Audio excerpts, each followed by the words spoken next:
Assalamualaikum warahmatullahi wabarakatuh. Para sahabat, bertemu lagi dengan Abdul Kohar. Di sini saya akan membahas tentang bagaimana cara mengkonekkan router board mikrotik agar bisa sharing internet ke klien. Topologinya seperti ini. Di sini saya akan mencoba untuk mengambil internet dari ISP, kemudian saya masukkan ke router board. Dari router board akan saya share atau saya bagikan ke klien.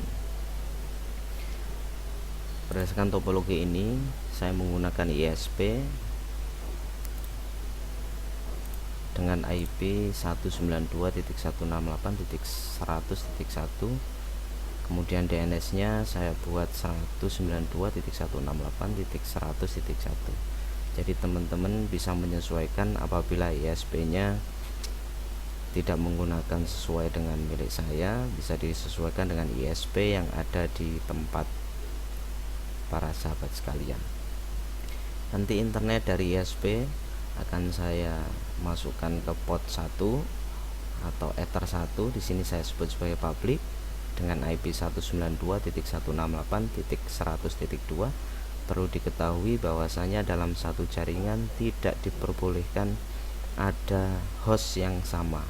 Contoh, kalau di sini menggunakan 100.1, maka di ether 2 atau public akan saya setting 100.2. Pertanyaannya, apabila di sini saya gunakan 100.1, maka IP akan konflik dan tidak bisa terkoneksi. Kemudian pada ether 1 atau public akan saya kasih gateway 100.1 sesuai dengan alamnya ISP. Kemudian DNS nya saya samakan dengan DNS ISP, yaitu 100.1. Logikanya, port 1 atau ether 1 akan mengambil internet dari ISP, kemudian akan dibagikan melalui port 2. Dan port 2 ini nanti akan saya setting, port 2 atau ether 2 saya sebut sebagai lokal, akan saya setting dengan IP 192.168.10.1 prefix 24 atau /24. Kemudian DHCP servernya akan saya yes, sehingga nanti klien ini tidak butuh IP address manual untuk bisa mengakses internet dari router board. Tapi sebelum saya setting DHCP, saya akan coba untuk setting DHCP nya saya no atau saya disable, maka harus memasukkan IP secara manual agar klien bisa terkoneksi dengan internet dengan IP yang dimasukkan secara manual. Baik, kita langsung saja. Saya minimize, kemudian saya akan menyeting mikrotik dengan menggunakan winbox. Saya jalankan winbox di sini. Saya refresh, saya masuk Nightbox. Kemudian saya akan mengakses mikrotik ini menggunakan MAC address. Saya klik sini, saya connect. Sebelum kita melakukan settingan, perlu diketahui bahwasanya perlu kita reset seluruh konfigurasi yang telah kita lakukan pada router board ini. Jadi hilangkan semua dengan cara klik sistem, kemudian reset configuration, pilih no default configuration, kemudian reset configuration. Karena ini sudah saya reset, jadi saya lanjutkan saja. Kita lihat topologinya. Di sini ether 1 maksud saya atau public kita setting dengan IP 100.2. Tapi sebelum kita setting IP, kita rubah dulu nama ethernya atau nama LAN cardnya. Kita masuk pada interface, kemudian ether 1 saya klik 2 kali, name-nya saya rubah menjadi public, kemudian saya oke. Nah, public akan tampil. Kemudian ether 2 saya klik 2 kali lagi, name-nya saya rubah menjadi lokal, kemudian saya klik oke. Public dengan lokal sudah tersetting namanya. Di sini ada tanda R, ini artinya running. Jadi kalau ada tanda R di sini berarti dia sudah bisa bekerja, sudah running. Selanjutnya kita tutup dulu, kita buka lagi. Setelah kita rubah namanya, kita kasih IP sesuai dengan topologi ini.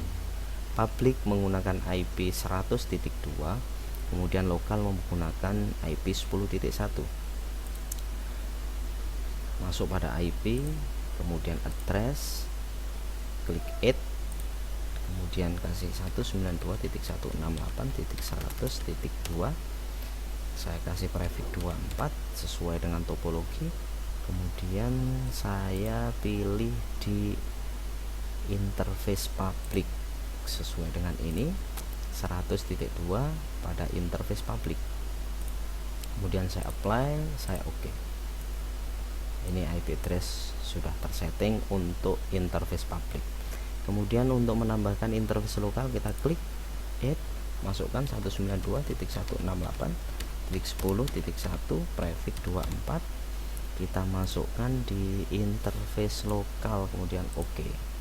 Nah, interface lokal dan interface public sudah tersetting IP nya sesuai dengan topologi yang sudah kita tentukan. Public menggunakan 100.2, kemudian lokalnya menggunakan 10.1. Setelah itu kita setting gateway, dan DNS nya. Caranya seperti ini, kita masuk IP root, di sini saya akan setting gateway, kemudian saya klik add, saya tambahkan gateway di sini dengan gateway yang sudah ditentukan 100.1. Saya masukkan di sini 192.168.100.1, kemudian di apply, di OK. Untuk menguji gateway apakah sudah berfungsi atau belum, kita bisa masuk di new terminal, kita ping saja, ping ke gateway yaitu 192.168.100.1 sesuai gateway yang kita masukkan tadi. Kemudian terminalnya kita enter. Setelah masukkan tanda seperti ini, itu artinya kita sudah terkoneksi dengan gateway. Saya tutup saja. Setelah gateway tersetting, kita masuk pada DNS yang sudah ditentukan yaitu 100.1. DNS nya saya samakan dengan alamat gateway nya. Caranya lewat IP, kemudian masuk pada DNS. Di sini ada server, saya klik, saya masukkan gateway yang sudah ditentukan di maksudnya DNS yang sudah ditentukan di sini 100.1. Saya masukkan server 192.168.100.1. Saya apply, saya oke. Nah, sudah sesuai. Kemudian di sini saya akan ngetes dengan cara masuknya terminal, saya ping ke mungkin ke Google aja, google.com. Nah, kalau sudah ada tanda seperti ini, itu artinya router bot kita sudah terkoneksi dengan internet. Buktinya kita bisa ngeping ke Google. Kenapa? Karena kita sudah setting ke DNS yang tadi kita masukkan. Baik, selanjutnya setelah ini kita lakukan sharing internet menggunakan Masquerade. Caranya bagaimana? Kita masuk IP firewall. Sebentar, ini jaringannya saya disconnect dulu. Kemudian di sini posisi jaringan kabel pada klien masih terlihat ada tanda seru, itu artinya belum ada akses internet. Saya sharing internet, caranya IP firewall, kemudian di netnya kita klik tab net, kemudian klik add. Saya di sini saya setting src net, kemudian out interface nya saya setting di public. Setelah itu masuk actionnya kita pilih Masquerade. Tujuannya apa? Agar internet bisa tersharing atau terbagikan ke klien. Kemudian saya apply, saya oke. Sini saya tutup. Harusnya ini klien sudah bisa terkoneksi dengan internet. Tapi kenapa belum terkoneksi? Karena di sini belum saya masukkan IP address sesuai dengan ini, sesuai dengan topologi ini. Kita coba. Saya klik kanan, kemudian open network and sharing center. Saya masukkan IP address pada klien sesuai dengan topologi yang ada di sini. Yang ada di sini berarti 10.2.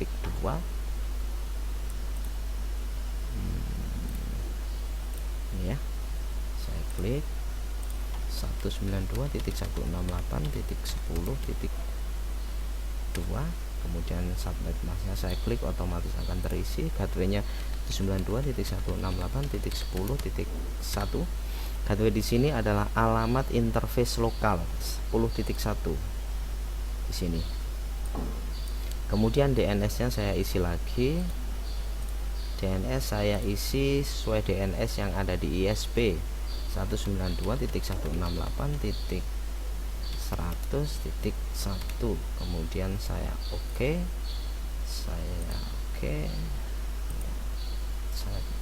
Saya public aja, kemudian close.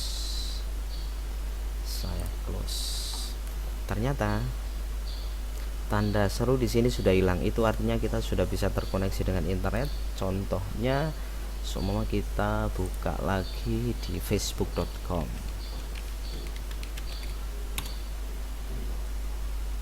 Nah, ini adalah hasil settingan kita sesuai dengan topologi. Mudah kan? Saya yakin kawan-kawan kalau mau mempraktekkan akan mudah sekali untuk menjalankannya. Nah, karena di sini ada settingan DHCP server yes, maka kita harus setting DHCP supaya klien ketika terkoneksi dengan router bot kita tidak perlu memasukkan IP secara manual seperti ini. Nah, ini tadi saya masukkan secara manual, akan saya hilangkan saja. Saya obtain, kemudian saya oke. Saya close, maka di sini tidak bisa terkoneksi. Kenapa? Karena tidak saya masukkan IP secara manual, gitu ya. Maka akan saya setting DHCP-nya. Bentar, ini masih saya coba saya disable dulu ya. Saya disable dulu biar settingan yang lama tidak mempengaruhi. Kemudian saya enable lagi.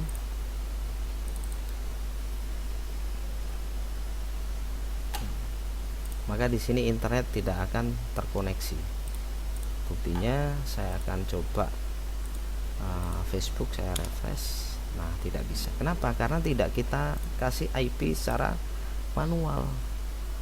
Kenapa seperti itu? Karena di sini membutuhkan alamat IP apabila ingin terkoneksi dengan internet. Karena DHCP-nya masih belum saya setting. Sekarang saya akan coba setting DHCP biar nanti klien ini tidak perlu memasukkan IP. Jadi IP-nya otomatis atau DHCP. Saya masuk lagi. Masuk IP, kemudian DHCP server. Saya klik di DHCP setup. Saya pilih yang mau saya DHCP yang mana. Karena di sini yang mau saya DHCP adalah Ether 2 atau lokal, maka di sini akan saya pilih Ether 2, maksud saya lokal. Kemudian saya next, IP-nya sudah otomatis masuk. Saya next lagi. Ini gateway-nya. Saya next lagi. Ini adalah DHCP pool, maksudnya apa? Berapa IP yang akan kita sharing ke klien. Kalau di sini mulai dari 2 sampai 254. Kalau di sini saya setting 2 sampai 50, maka hanya IP mulai 2 sampai 50 saja yang ter-share ke klien. Di sini akan saya biarkan default saja, kemudian saya next. Di sini dia DNS servernya saya biarkan next. Saya next. Oke, sukses. Sekarang kita akan tes bagaimana cara kerjanya. Kalau tadi ingin terkoneksi dengan internet, klien harus memasukkan IP secara manual, maksud saya. Sekarang kita akan coba, kita masuk saja di sini. Nah, ini sudah tidak ada IP-nya, berarti ini saya DHCP. Tapi Nah, setelah setting DHCP selesai, otomatis nanti kita akan terkoneksi dengan internet. Nah, seperti ini. Tapi biasanya setelah kita setting DHCP pada router board kita, setelah sukses menyetingnya, nanti di sini kasus yang sering terjadi adalah masih ada tanda seru, yang itu artinya internet belum terkoneksi. Tapi kawan-kawan tidak usah takut, kita klik kanan saja, kemudian kita coba disable dulu. Setelah di disable kemudian di enable lagi. Kenapa kok masih tanda seru? Karena masih terkontaminasi atau terpengaruh oleh settingan yang lama. Setelah kita disable kemudian enable, maka otomatis internet akan jalan dan kita akan mendapatkan IP secara otomatis, gitu ya, secara otomatis. Kita coba, saya lihat di sini detailnya, kita mendapatkan IP 10.254, sedangkan pada settingan IP manual di sini kosong. Itu artinya kita mendapatkan IP secara otomatis atau Dynamic Host Configuration Protocol, biasa disebut dengan DHCP. Saya kira itu. Terima kasih. Demikian tutorial ini. Semoga bermanfaat untuk teman-teman sekalian. Kita cukupkan. Sampai jumpa dan wassalamualaikum warahmatullahi wabarakatuh.